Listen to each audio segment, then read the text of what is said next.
Good morning. My name is Sarah Latham, and I am the Family and Community Health Agent for Rains County in Texas A&M AgriLife Extension. I was in Hunt County for about 5 years, and I recently transferred to Rains County, and so I'm happy to be here, and I'm happy you're here with me today. So what is odorless, colorless, tasteless, has no calories, but is something we must have to survive? Water. Water is the forgotten nutrient. It is vital to sustaining good health and life in general. A useful rule of thumb is a rule of threes. A person can survive about 3 minutes without air, 3 days without water, and 3 weeks without food, depending on their age, physical condition. So 3 days without water kind of tells you how important water is to our survival. So how much of our bodies are made of water? If you guessed 75%, you are correct. Water is the most abundant substance in the human body and on Earth. Like oxygen, you can't live without water. Body organs of all types contain water, including muscle, about 73%, blood, about 83% water, and body fat, about 25% water. Even bones contain some water. So why is water so important? Water is found inside and around the cells of the body. Almost every function of the human body requires water. Functions of water include transporting nutrients and oxygen throughout the body, helping medications work properly, providing moisture for skin, eyes, mouth, and joints, helping prevent constipation. Water softens stool and helps prevent constipation by aiding in the elimination of wastes, and in assisting regulation of body temperature. So just how much water is enough? Let your thirst be your guide. However, if you need help figuring out how much water you need each day, a good rule of thumb is to drink half your body weight of ounces in water. So if you weigh 150 pounds, aim to drink at least 75 ounces of water a day. Alcohol does not count towards water, and tea and coffee really don't count towards water either. So really, you need to look at what you're drinking, what you're considering water, and what you're considering for your hydration needs, and making sure that you are getting enough water in your daily diet. We need to replenish water throughout the day because adults lose water through perspiration, urination, bowel movements, and just breathing. Especially during hot, humid weather like we've had recently, or during strenuous activity, fluid loss may be much higher. Therefore, the intake of fluids should be higher as well. Bottled water versus tap water. In the last few years, consumption of bottled water has soared. Bottled water is not necessarily safer than tap water. Both are tightly regulated by the government to ensure safety. While city water is safe, well water may have contaminants which could make bottled water a better choice. Make sure you have your well water tested regularly. So what's the difference? Some people prefer the taste of bottled water. Tap water usually contains chlorine, which can add a slight flavor to it. Tap water also contains fluoride, which can help teeth fight cavities. Bottled water is easy to carry and take along, but may be expensive. If bottled water is too expensive to buy, you can buy reusable and washable bottled waters that can be filled up and take along with you. So how do you add water to your diet? 80% of the water in your diet can be consumed through beverages, and through other 20% can be consumed through foods and like fruits and vegetables. So some easy ways to add water to your diet include having a bowl of soup for lunch. And this is just to help maintain and keep you hydrated. You still need to just drink water in addition to these helpful tips. Take a bottle of water with you when you go outside. Add a slice of lemon to your water for some pep. Drink water with your snacks. Enjoy fruits and vegetables as snacks. And enjoy decaffeinated teas and coffees.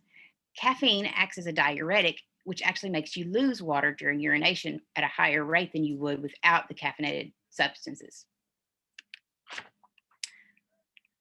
So infused water is a great way to add a little variety to your water. As a thank you for watching today, swing by the Commerce Public Library and pick up your complimentary water bottle and infused water recipe sheet. I can promise I make these quite often and they're very tasty, and it's surprising how enjoyable they can be with little to no sugar and just the hint of the fruits and mints and herbs. So milk with meals. People who drink milk have higher intakes of calcium, potassium, vitamins A and D, protein, and the fat content can be whole, 2%, 1%, or fat-free, but the nutrient content stays the same.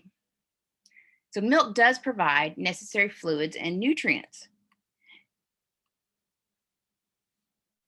To meet your calcium needs, 3 cups a day for those over 9 years of age, and there are several kinds of milk, as mentioned earlier, and the fat content can vary from those, with the highest being whole milk and the lowest being skim milk. To add variety to your eating plan, try eating hot chocolate or put them in a milkshake or with frozen fruit. So fruity beverages are a satisfying treat. Juice supplies various amounts of vitamins A and C. These promote growth and health of cells and tissue throughout the body. Vitamin A helps night vision, and vitamin C helps heal wounds and cuts. Fruit juices, such as orange juice, contain folate, which is needed for the body to produce more cells, especially in pregnant women. Choose 100% juice beverages, and beware, if you are watching your caloric intake, calories from juice can add up, and they have many added sugars that you're not aware of. So perhaps you may want to limit your juice intake to 1 glass a day. And children should be limited to 3/4 a cup of juice or less per day. Sports drinks help replace fluids, supply calories, and restore nutrients to the body that are lost through perspiration. Are there times when sport drinks are preferred over water? Water is adequate for fluid replacement if exercising for less than 60 to 90 minutes. If activities last longer than 60 to 90 minutes, sports drinks may be a better source of fluid replacement. It provides fuel in the form of carbohydrates for muscles, and the sodium and glucose in the sports drinks helps the body absorb the fluid better. Teas and coffees are a source of caffeine, which increase the body's water loss through urination. Choose decaffeinated beverages when possible. Caffeine is a mild stimulant to the nervous system, and it affects people in different ways. Some individuals can tolerate more than others. For example, caffeine in older adults may last longer than it did when they were younger. And since caffeinated beverages can have a diuretic effect, enjoy them in moderation. Soft drinks are made with carbonated water and flavoring agents. Regular soft drinks contain about 90% water, while diet soft drinks contain about 99% water. While soft drinks are a source of water, they can be replaced with more nutritious beverages such as milk or juice. Regular soft drinks are sweetened and contain calories, about 150 calories for a 12-ounce can of soda. And that's about 10 to 12 packages or tablespoons or teaspoons of sugar. So when you kind of measure that out, you'll see how much sugar really is in a soft drink. And diet drinks are sweetened with artificial sweeteners and are essentially calorie-free. If you are watching your calorie intake and you must have the caffeine from a carbonated beverage, diet drinks will be your best bet. However, all soft drinks should be enjoyed in moderation. Foods in our eating plan may also contribute to our water intake, especially fruits and vegetables. For example, watermelon is about 90% water. An apple is about 84% water. And even vegetables contain some water. Broccoli and carrots are about 90% water. And all of these things added to your diet can help keep you properly hydrated. So when you don't have enough water in your system, dehydration will occur. And dehydration occurs when you lose more fluid than you bring in. And your body doesn't have enough water and other fluids to carry its normal functions.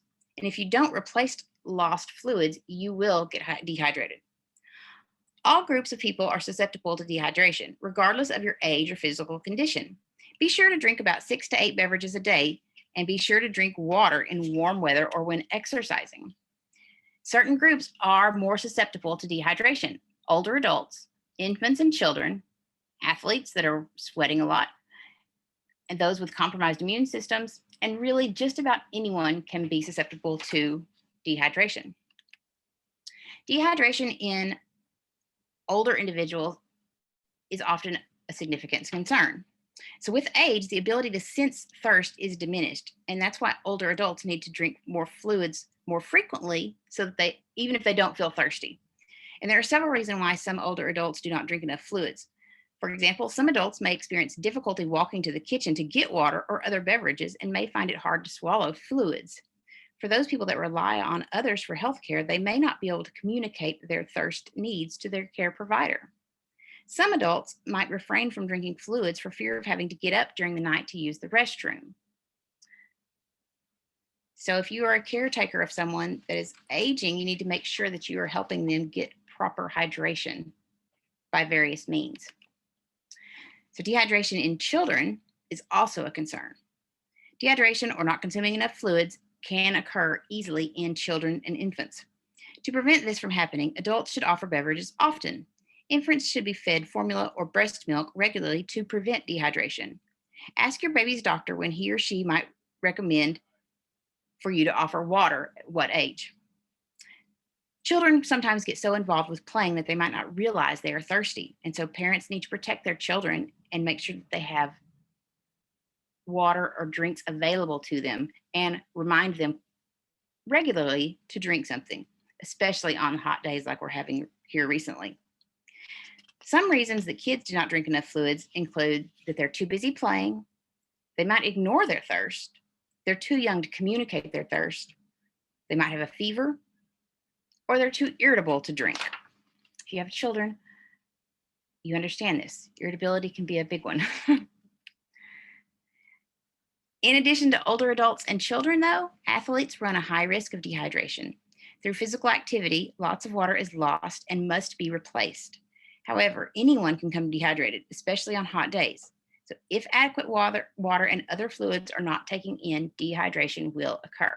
But as summer workouts are starting for a lot of youth and people are working out, exercising in these outdoor heat temperatures of close to 100 that we're having lately and the high humidity levels, it is very important to make sure that you're drinking enough water and those athletes are drinking enough water. So the signs of dehydration: thirst, dry mouth, flushed skin, fatigue, headache, high body temperature, increased breathing rate, rapid pulse, dark yellowish urine, and skin that stays in the pinched position. And one of the simple way to measure hydration, a quick and simple way, is to review the color of your urine. Hydrated urine should be clear or very, very pale yellow. And as the urine gets darker in color, that is kind of an indication that you need to intake more water. But also beware that some medications or vitamins or over-the-counter drugs may affect the color of the urine. So if you have a off color and you are pretty certain that you're well hydrated, it could be your medication. So keep that in mind when you're using this. This is a really easy, simple way to get a grip on where you are hydration wise. So dehydration may have adverse effects such as increased urinary tract infections, increased risk of kidney stones, hospitalization, confusion, convulsions, cardiac arrest, and even death in some cases. On the flip side, it is just as dangerous to drink too much water as it is to not drink enough. Although this is very rare, too much water in too short a time can lead to water toxicity, which can be deadly. If you stick to 6 to 8 beverages a day spread throughout the day, or spreading that half your body weight in ounces of water throughout the day, if you spread that out, you're unlikely to encounter this problem because your body will naturally eliminate any fluids that are not needed. So allowing thirst and reason to prevail will prevent water toxicity from happening. So thank you for attending today's program. Remember to maintain your proper hydration and that it is very important for optimal health. Let thirst be your guide and drink 6 to 8 beverages a day. And if you have any questions, feel free to email me. My email address is Sarah, SARAH Latham, LATHAM @ag.tamu.edu. And thank you very much for attending today.